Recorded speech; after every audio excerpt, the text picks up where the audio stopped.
എല്ലാ പ്രിയപ്പെട്ടവർക്കും കരങ്ങളെ ഉയർത്തി ഒരു പ്രാവശ്യം കൂടെ ദൈവത്തിന് മഹത്വം അർപ്പിക്കാം. ത്രിയേക ദൈവത്തിന് മഹത്വം ഉണ്ടാകട്ടെ. PCNAC കോൺഫറൻസിൻ്റെ 3-ാം ദിനമാണ് നാം എത്തിച്ചേർന്നിരിക്കുന്നത്. നമ്മൾ തിരഞ്ഞെടുത്തിരിക്കുന്ന തീം പുതിയ നിയമത്തിലെ 3-ാമത്തെ പുസ്തകത്തിൽ നിന്നാണ്, അഥവാ ലൂക്കോസിൻ്റെ സുവിശേഷം 3-ാമത്തെ അധ്യായത്തിൽ നിന്നാണ് നമ്മളുടെ തീം തിരഞ്ഞെടുത്തിരിക്കുന്നത്. മാനസാന്തരത്തിന് യോഗ്യമായ ഫലം കായ്പിൻ എന്നുള്ളത്. യേശുക്രിസ്തുവിന് മുന്നോടിയായിട്ട് വന്ന യോഹന്നാൻ സ്നാപകൻ പ്രത്യേകിച്ച് 3 തലത്തിലുള്ള പ്രിയപ്പെട്ടവരോടാണ് അത് പങ്കുവയ്ക്കുന്നത്. അവരിൽ 3 ഗ്രൂപ്പുകൾ ചോദിക്കുന്നൊരു ചോദ്യമുണ്ട്, what we have to do, ഞങ്ങൾ എന്ത് ചെയ്യണം എന്ന് അവർ ചോദിക്കുന്നുണ്ട്. അതിൽ 3 ഗ്രൂപ്പിൽ 1-ാമത്തെ ഗ്രൂപ്പ് അന്നത്തെ കോമൺ ഗ്രൂപ്പാണ്, ക്രൗഡാണ്, ജനക്കൂട്ടമാണ്. അവർ ചോദിച്ചു what we have to do. 2-ാമത്തെ ഗ്രൂപ്പ് എന്ന് പറയപ്പെടുന്നത് ടാക്സ് കളക്ടേഴ്സാണ്. അവർ ചോദിക്കുന്ന ചോദ്യം എന്ന് പറയപ്പെടുന്നതും what we have to do. അവരുടെ അടുത്ത് ബിസിനസ് ഗ്രൂപ്പാണ്. 3-ാമത്തെ ഗ്രൂപ്പ് എന്ന് പറയപ്പെടുന്നത് സോൾജിയേഴ്സാണ്. അവരവിടുത്തെ വർക്കിംഗ് ക്ലാസ്സാണ്.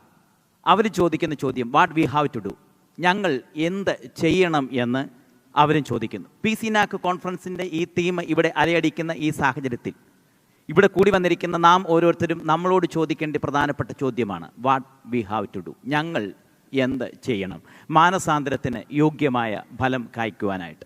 ലൂക്കോസിൻ്റെ സുവിശേഷവും നമുക്ക് 3ആയിട്ട് അതിനെ ഡിവൈഡ് ചെയ്യാനായിട്ട് സാധിക്കും. 1 മുതൽ 9 വരെയുള്ള അധ്യായങ്ങൾ എന്ന് പറയപ്പെടുന്നത് യേശുക്രിസ്തുവിൻ്റെ ജനനം മുതൽ ഗലീല വരെയുള്ള പ്രവർത്തനത്തിൻ്റെ കാര്യങ്ങളാണ്. 9 മുതൽ 19 വരെയുള്ള അധ്യായങ്ങൾ യേശുക്രിസ്തു യെരുശലേമിലേക്ക് യാത്ര ചെയ്യുന്ന യാത്രാമധ്യേ നടക്കുന്ന വിവിധങ്ങളായിരിക്കുന്ന പ്രവർത്തനങ്ങളും ഉപമകളുമാണ് രേഖപ്പെടുത്തിയിരിക്കുന്നത്. 19-ാമത്തെ അധ്യായം മുതൽ അതിൻ്റെ 24 വരെയുള്ള അധ്യായങ്ങൾ യേശുക്രിസ്തു യെരുശലേമിൽ ചെന്നതിന് ശേഷം അവിടെ നടന്ന പ്രവർത്തനങ്ങളും താൻ സ്വർഗാരോഹണം ചെയ്യുന്ന കാര്യങ്ങളുമാണ്. അങ്ങനെ ലൂക്കോസിൻ്റെ സുവിശേഷത്തെയും നമുക്ക് 3ആയിട്ട് ഡിവൈഡ് ചെയ്യാനായിട്ട് സാധിക്കുന്നതാണ്. അപ്പോൾ തന്നെ ഈ 2-ാമത്തെ യെരുശലേമിലെ യാത്രയുടെ മധ്യഭാഗത്ത് നടന്ന ചില പ്രധാനപ്പെട്ട കാര്യമുണ്ട്. ഇന്നത്തെ ഈ 3-ാമത്തെ ദിവസം ഈ 2 സെക്ഷൻ്റെയും മധ്യ സെക്ഷനിലാണ് ഞങ്ങൾ നിൽക്കുന്നത്. ഉച്ചയ്ക്കും, അത് രാവിലെയും ഉച്ചയ്ക്കും വൈകിട്ടുമുള്ള മധ്യ സെക്ഷൻ. അതുകൊണ്ട് ലൂക്കോസിൻ്റെ സുവിശേഷത്തിൻ്റെ മധ്യഭാഗത്ത് മാനസാന്തരത്തിന് യോഗ്യമായിരിക്കുന്ന ഫലം എന്നുള്ള 2 അധ്യായങ്ങൾ നിങ്ങൾക്ക് കാണാനായിട്ട് സാധിക്കുന്നുണ്ട്. അത് ലൂക്കോസിൻ്റെ സുവിശേഷം 15-ാമത്തെ അധ്യായവും ലൂക്കോസിൻ്റെ സുവിശേഷം 16-ാമത്തെ അധ്യായവുമാണ്. ലൂക്കോസിൻ്റെ സുവിശേഷത്തെ തന്നെ പറയുന്നത് it's A gospel of Mercy, കരുണയുടെ സുവിശേഷം എന്നാണ് ലൂക്കോസിൻ്റെ സുവിശേഷത്തെ പറയപ്പെടുന്നത്. ലൂക്കോസിൻ്റെ സുവിശേഷം 15-ാമത്തെ അധ്യായത്തിൽ തന്നെ നമുക്ക് 3 കാര്യങ്ങൾ മാനസാന്തരത്തെപ്പറ്റി പറയുന്നുണ്ട്. അതിനുശേഷം 15-ാം അധ്യായത്തിൻ്റെ അവസാനവും 16-ാം അധ്യായത്തിൻ്റെ അവസാനവും ആയിട്ട് ഏകദേശം 3-ൽ പരം കാര്യങ്ങൾ മാനസാന്തരത്തിന് യോഗ്യമായിരിക്കുന്ന ഫലത്തെപ്പറ്റിയുള്ള ചില കാര്യങ്ങൾ പറയുന്നുണ്ട്. അപ്പോൾ ലൂക്കോസിൻ്റെ സുവിശേഷം 15-ാമത്തെ അധ്യായത്തിൽ ഇവിടെ കർത്താവിൻ്റെ ദാസനെ ഓർപ്പിച്ചതുപോലെ മാനസാന്തരത്തിൻ്റെ 3 ഉപമകൾ നിങ്ങൾക്ക് കാണാനായിട്ട് സാധിക്കും.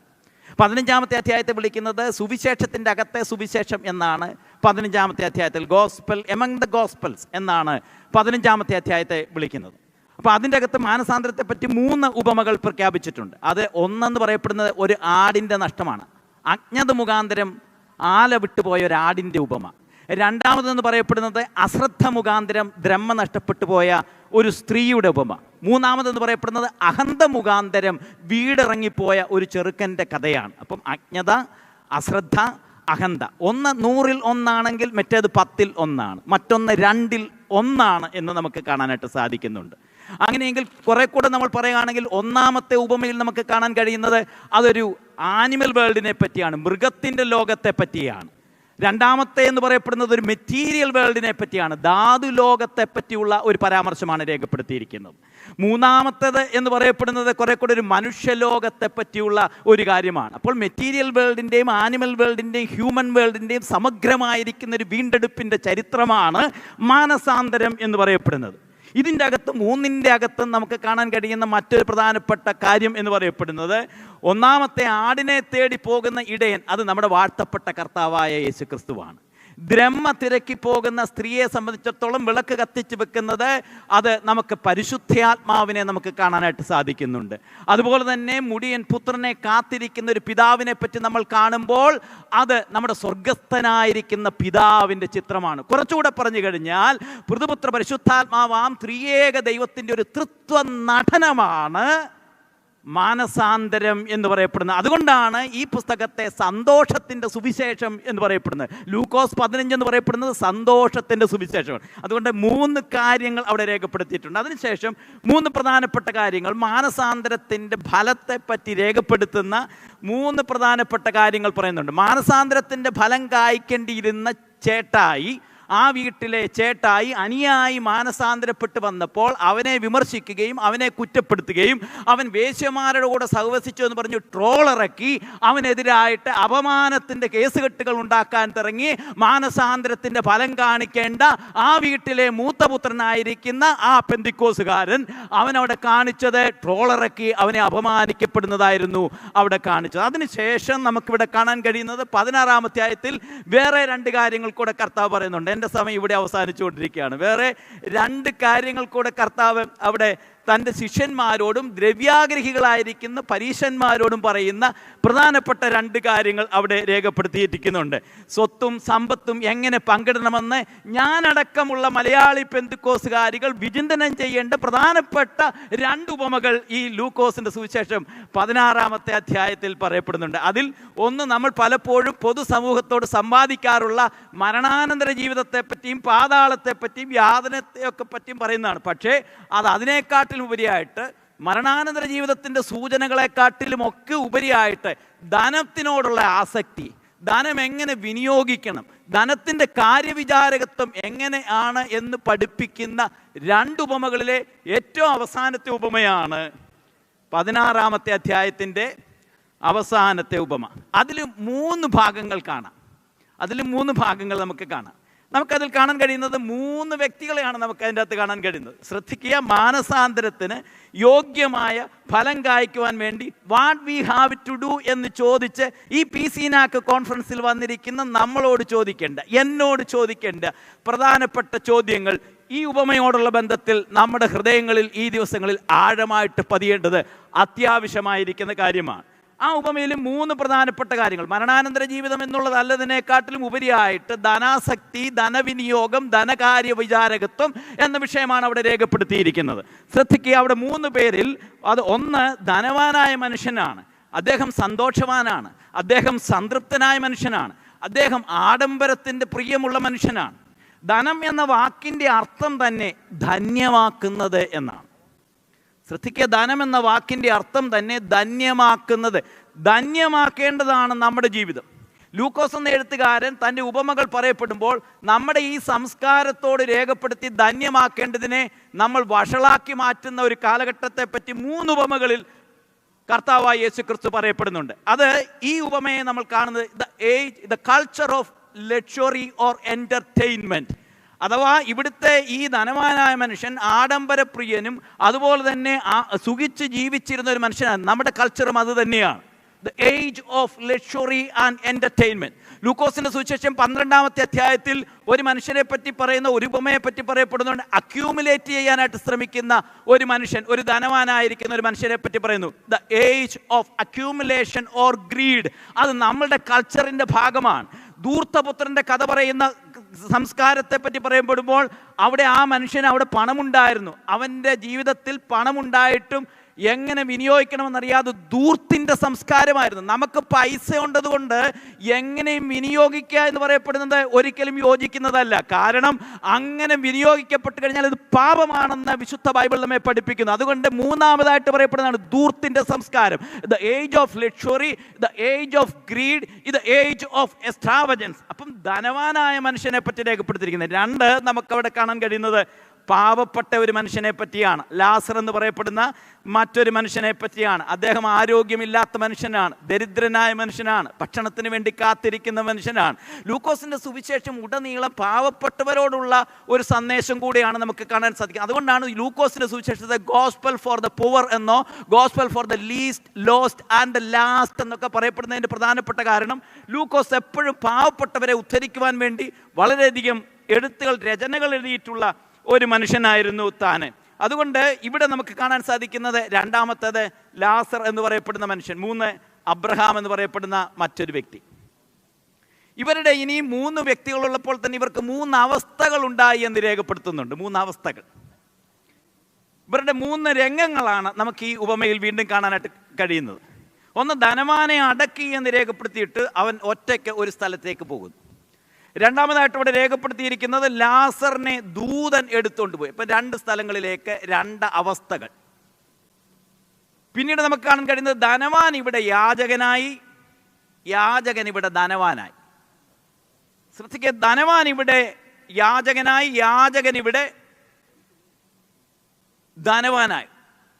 നിത്യജീവന്റെ വിധി പ്രഖ്യാപിക്കുന്ന സന്ദർഭത്തിൽ, നീതിമാന്മാരുടെ പുനരുത്ഥാനത്തിൻ്റെ സമയത്ത് വിധി പ്രഖ്യാപിക്കുമ്പോൾ നമ്മൾ ചെയ്തിരിക്കുന്ന പ്രവൃത്തികളും നമ്മുടെ ശൈലികളും, നമ്മൾ ചെയ്യേണ്ട നന്മകളും ചെയ്യാതെ പോകുന്ന നന്മകളും നീതിമാന്മാരുടെ പുനരുത്ഥാനത്തിൽ പ്രതിഫലം വീതിക്കുമ്പോൾ നിത്യജീവനിലാണ് സകലത്തിൻ്റെയും വിധി നടക്കുന്നത്.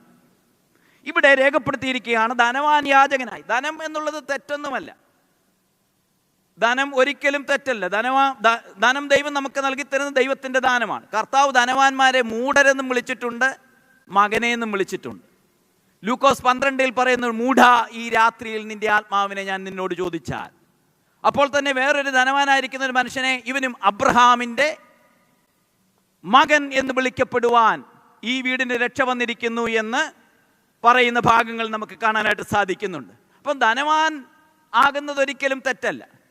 ലൂക്കോസിന്റെ സുവിശേഷത്തിൽ തന്നെ നമുക്ക് പല ടൈപ്പിലുള്ള ധനവാന്മാരെ കാണാനായിട്ട് സാധിക്കുന്നു. ലൂക്കോസ് 7-ാം അധ്യായത്തിൽ ഒരു സ്ത്രീ കർത്താവിൻ്റെ പാദങ്ങൾ കഴുകുവാനായിട്ട് വന്ന സന്ദർഭത്തിൽ അത് കണ്ടിട്ട് അന്നത്തെ സൈമൺ കോംപ്ലക്സ്, അന്നത്തെ ഒരു റിച്ച് മേനായിരുന്നു അന്നത്തെ സൈമൺ, അദ്ദേഹത്തിന് കോംപ്ലക്സ് അടിച്ചിട്ട് അദ്ദേഹം പറയുകയാണ്, കർത്താവിനെ ഇതിനെ മനസ്സിലായിട്ടില്ല ഈ പെൺകുട്ടിയെ എന്ന്. അദ്ദേഹത്തെ കർത്താവ് വിളിക്കുന്നത് ദ റെച്ചഡ് റിച്ച് എന്നാണ്. 14-ാമത്തെ അധ്യായത്തിൽ വേറൊരു റിച്ചിനെ നമുക്ക് കാണാൻ സാധിക്കുന്നുണ്ട്. ശാബത്ത് ദിവസത്തിൽ അവിടെ ചില പ്രിയപ്പെട്ടവരെ സൗഖ്യമാക്കാൻ തുടങ്ങിയപ്പോൾ പാരമ്പര്യം നോക്കി, ശാബത്ത് നോക്കിയതുകൊണ്ട് കർത്താവ് അവരെ വിളിക്കുന്നത് റിലീജിയസ് റിച്ച് എന്നാണ്. എന്നാൽ ലൂക്കോസിന്റെ സുവിശേഷം 19-ാമത്തെ അധ്യായത്തിൽ നമുക്ക് കാണാൻ സാധിക്കുന്നത് അവിടെ ഒരു മനുഷ്യൻ, ധനവാനായ മനുഷ്യൻ കർത്താവിനെ തേടി വന്നപ്പോൾ കർത്താവിനെ വിളിക്കുന്നത് റൈച്ചസ് റിച്ച് എന്നാണ്. നമുക്ക് റെച്ചഡ് റിച്ച് ആകാം, റിലീജിയസ് റിച്ച് ആകാം, റൈച്ചസ് റിച്ച് ആകാം.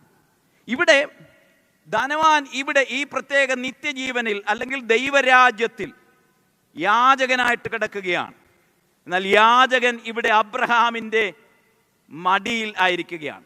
അനേക കാര്യങ്ങളുണ്ട്, സമയത്തിൻ്റെ പരിമിതികൾ എൻ്റെ മുൻപിൽ നിൽക്കുന്നത് കൊണ്ട് നിർത്തണമല്ലോ. ഇവിടെ കിടന്നുകൊണ്ട് താൻ പ്രാർത്ഥിക്കുന്ന പ്രാർത്ഥന 3 പ്രാർത്ഥനകളാണ്. 3 പ്രാർത്ഥനകളാണ്. 3 പ്രാർത്ഥനകളിലും താൻ വിളിക്കുന്ന ഒരു പദമുണ്ട്, അബ്രഹാം പിതാവേ എന്ന് 3 പ്രാവശ്യം അവിടെ വിളിക്കുന്നുണ്ട്, അബ്രഹാം പിതാവേ എന്ന്. അപ്പം അബ്രഹാമിനെ പിതാവേ എന്ന് വിളിക്കപ്പെടുന്ന ഒരു പിതൃപുത്ര ബന്ധം ഇവിടെ നമുക്ക് കാണാൻ സാധിക്കുന്നുണ്ട്. പിതാവേ എന്ന് വിളിക്കപ്പെടണമെങ്കിൽ തിരഞ്ഞെടുക്കപ്പെടണം. നമ്മുടെ ചിന്താ വിഷയത്തിൽ തന്നെ ഈ പദം ഉപയോഗിച്ചിട്ടുണ്ട്. മാനസാന്തരത്തിന് യോഗ്യമായിരിക്കുന്ന ഫലം കായ്പിൻ, അബ്രഹാം നിങ്ങൾക്ക് പിതാവായിട്ടുണ്ട് എന്ന് നിങ്ങളാരും പറയരുതേ എന്ന് പറഞ്ഞാണ് നമ്മുടെ 3-ാം അധ്യായത്തിൻ്റെ 8-ാമത്തെ തീം പറഞ്ഞേക്കുന്നത്. ശ്രദ്ധിക്കുക, യഹൂദന്മാരെ സംബന്ധിച്ചിടത്തോളം അവർക്കൊരു കളക്റ്റീവ് ഈഗോ ഉണ്ടായിരുന്നു. അവരുടെ കളക്റ്റീവ് ഈഗോ എന്ന് പറയപ്പെടുന്ന അബ്രഹാം ഞങ്ങൾക്ക് പിതാവായിട്ടുണ്ട് എന്നുള്ളതായിരുന്നു അവരുടെ ഈഗോ എന്ന് പറയപ്പെടുന്നത്. അതുകൊണ്ടാണ് ഈ ധനവാൻ ഇവിടെ കിടന്നുകൊണ്ട് ഇത്ര ധൈര്യത്തോടെ അബ്രഹാം പിതാവേ എന്ന് പറഞ്ഞ് 3 പ്രാവശ്യം വിളിക്കുന്നുണ്ട്. അത് 3ആണ്. പിതാവേ എന്ന് വിളിക്കപ്പെടണമെങ്കിൽ തിരഞ്ഞെടുക്കപ്പെട്ടവനാണ്. പിതാവേ എന്ന് വിളിക്കപ്പെടണമെങ്കിൽ അവനെ മാനസാന്തരപ്പെട്ടവനാണെന്ന് വേണമെങ്കിൽ ചിന്തിക്കാം. തിരഞ്ഞെടുക്കപ്പെട്ടവനാണ് എന്തായിരുന്നാൽ. അതുകൊണ്ടാണ് അബ്രഹാം പിതാവ് ഇവനെ മകനെ എന്ന് വിളിക്കപ്പെടുന്നുണ്ട്.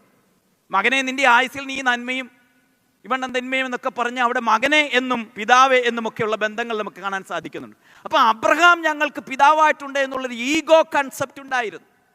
പ്രത്യേകിച്ച് യഹൂദന്മാർക്ക് കളക്റ്റീവായിട്ട് അവർക്കൊരു ഈഗോ ഉള്ളായിരുന്ന ആളുകളായിരുന്നു. കാരണം അവർക്ക് അബ്രഹാമിക് ഹൈറാർക്കിക് ഈഗോ അല്ലെങ്കിൽ ഹെറിഡിറ്ററി അവർക്കുണ്ടായിരുന്നു.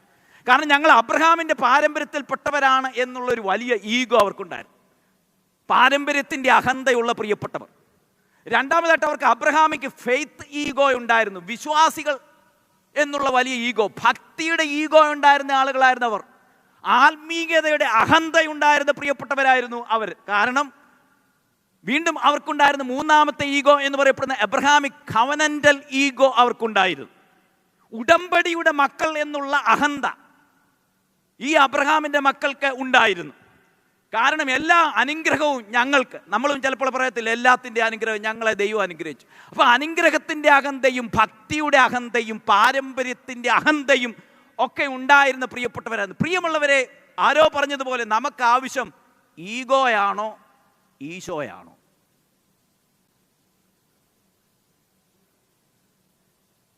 കാരണം ഇവർ പൂർവ്വപിതാക്കന്മാരെ വെച്ചുകൊണ്ട് പാരമ്പര്യമായിട്ട് ഞങ്ങൾ ഇത്ര വർഷങ്ങൾ നമ്മളെല്ലാവരും പാരമ്പര്യത്തിൽ കാണുമ്പോൾ ഇവിടെ ഇദ്ദേഹവും പാരമ്പര്യത്തിൽ ഊറ്റം കൊണ്ടുകൊണ്ട് നിൽക്കുകയാണ്. ഇദ്ദേഹത്തെ അന്തസ്സുള്ളവനായിട്ടാണ് ആ സംഭവം കാണുന്നത്. നമുക്കെല്ലാം അന്തസ്സുണ്ടെങ്കിൽ, നമുക്കൊരു കാറോ നല്ല വീടോ ഒക്കെ ഉണ്ടെങ്കിൽ അന്തസ്സായിട്ട് നമ്മൾ കരുതും നമുക്ക് ഇത്രയൊക്കെ ഉണ്ടല്ലോ എന്നുള്ള ഒരു അന്തസ്സ്. പത്രാസിൻ്റെ കാലഘട്ടങ്ങളാണല്ലോ നമ്മുടെ ഈ കാലഘട്ടങ്ങൾ എന്ന് പറയപ്പെടുന്നത്. പത്രാസ് ഇത്രയും ഉണ്ടെങ്കിൽ ഈഗോ വർദ്ധിക്കുകയാണ്. അന്തസ് എന്ന വാക്കിൻ്റെ അർത്ഥം തന്നെ അന്ധക്കരണത്തിലുള്ളത് എന്നാണ്. So being is more important than having. ഇപ്പം അന്ധക്കരണത്തിൽ എന്തോ ഉണ്ടെന്നുള്ളതാണ് ഏറ്റവും പ്രധാനപ്പെട്ടത്. കെട്ടുകാഴ്ചകളായി തീരുന്ന ഈ കാലഘട്ടത്തിൽ, ധൂർത്തിൻ്റെ സംസ്കാരങ്ങൾ കൊണ്ട് നിറഞ്ഞിരിക്കുന്ന ഈ കാലഘട്ടത്തിൽ നമ്മൾക്ക് ആവശ്യം ആയിരിക്കുന്ന സംസ്കാരം എന്താണ് എന്ന് നമ്മളോട് ചോദിക്കേണ്ട ഒരു കാലഘട്ടമാണ് ഈ കാലഘട്ടം എന്നുള്ളത് നമ്മൾ മറന്നു പോകരുത്. വിശ്വാസത്തിൻ്റെ പേരിൽ ഇറങ്ങിത്തിരിച്ചൊരു അബ്രഹാമായിരുന്നു. നാടും വീടും ഒക്കെ വിട്ട് ഇറങ്ങിത്തിരിച്ചൊരു അബ്രഹാമായിരുന്നു. നമ്മുടെ പിതാക്കന്മാർ അങ്ങനെ ഇറങ്ങിത്തിരിച്ച പ്രിയപ്പെട്ടവരായിരുന്നു. നിങ്ങളുടെ പല പ്രിയപ്പെട്ടവരുടെയും മാതാപിതാക്കൾ വിശ്വാസത്തിന് വേണ്ടി പലതും ഉപേക്ഷിച്ച പ്രിയപ്പെട്ടവരായിരുന്നു. എന്തായിരുന്നു അബ്രഹാം എന്ന പിതാവിൻ്റെ അർത്ഥം എന്ന് പറയപ്പെടുന്നത്? സ്വന്തം സഹോദരന്റെ പിടിവാശിക്ക് മുൻപിൽ സ്വത്ത് പങ്കുവയ്ക്കുവാൻ തയ്യാറായവനായിരുന്നു അബ്രഹാം പിതാവ്.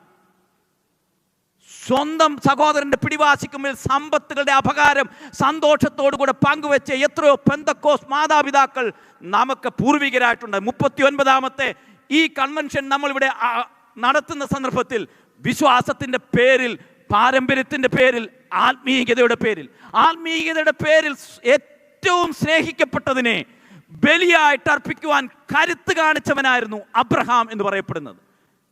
ഇന്ന് പകൽക്കാലം ഈ കോൺഫറൻസിൽ കടന്നു വന്നിരിക്കുന്ന പ്രിയപ്പെട്ടവർ ശാന്തമായ ഹൃദയത്തോട് ചോദിക്കേണ്ട ചോദ്യം എന്ന് പറയപ്പെടുന്നത് what we have to do, ഞങ്ങൾ എന്ത് ചെയ്യണം? ലൂക്കോസിന്റെ സുവിശേഷത്തിന്റെ 3 ഭാഗങ്ങളിൽ അബ്രഹാമിന്റെ മക്കളെ പറ്റി രേഖപ്പെടുത്തുന്നുണ്ട്. മാനസാന്തരത്തിന് യോഗ്യമായിരിക്കുന്ന ഫലം കായ്ക്കപ്പെടേണ്ട 3 മക്കളെ പറ്റി 3 ഇടങ്ങളിലായിട്ട് രേഖപ്പെടുത്തിയിട്ടുണ്ട്. അതൊന്ന് 3-ലാണ്. മറ്റൊന്ന് നമുക്ക് കാണാൻ സാധിക്കുന്നത് ലൂക്കോസിന്റെ സുവിശേഷം 19ാമത്തെ അധ്യായത്തിൽ നമുക്ക് കാണാൻ സാധിക്കുന്നു.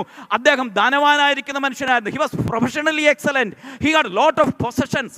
ഒത്തിരി പൊസഷൻ ഉണ്ടായിരുന്നു, പ്രൊഫഷൻ ഉണ്ടായിരുന്ന മനുഷ്യനായിരുന്നു. പക്ഷെ ദൈവത്തെ കാണാനായിട്ട് ആഗ്രഹിച്ചു. സമ്പത്തുണ്ടായിരുന്നിട്ടും സമാധാനമില്ലാത്ത കുറിയവനായിരിക്കുന്ന ആ മനുഷ്യൻ കർത്താവിനെ തേടി വന്നതിൻ്റെ പരിണിത ഫലമായിട്ട് ഒരു അത്തിയുടെ ചുവട്ടിൽ വെച്ച് കർത്താവിനെ കാണുന്നു. എന്നിട്ട് അവനോട് പറയാണ്, നീയും അബ്രഹാമിന്റെ മകൻ എന്ന് വിളിക്കപ്പെടുവാൻ നിനക്ക് യോഗ്യത ഉണ്ടായിരിക്കുന്നു, നിന്റെ വീടിന് രക്ഷ വന്നു. ഇന്ന് പകൽക്കാലം ഈ കോൺഫറൻസ് സംബന്ധിക്കുന്ന പ്രിയപ്പെട്ടവർ പണം മുടക്കി ഈ കോൺഫറൻസിൽ വന്നിരിക്കുന്നെങ്കിൽ, ജീവിതത്തിൽ കർത്താവിനെ കാണാനായിട്ട് ആരെങ്കിലും വന്നിട്ടുണ്ടെങ്കിൽ, സമ്പത്തുണ്ടെങ്കിലും സ്വസ്ഥത ലഭിക്കയില്ല, എന്നാൽ കർത്താവ് നിന്റെ വീടിന് രക്ഷ നൽകുവാൻ ഇന്ന് പകൽക്കാലം ഇറങ്ങി വന്നിട്ടുണ്ട്.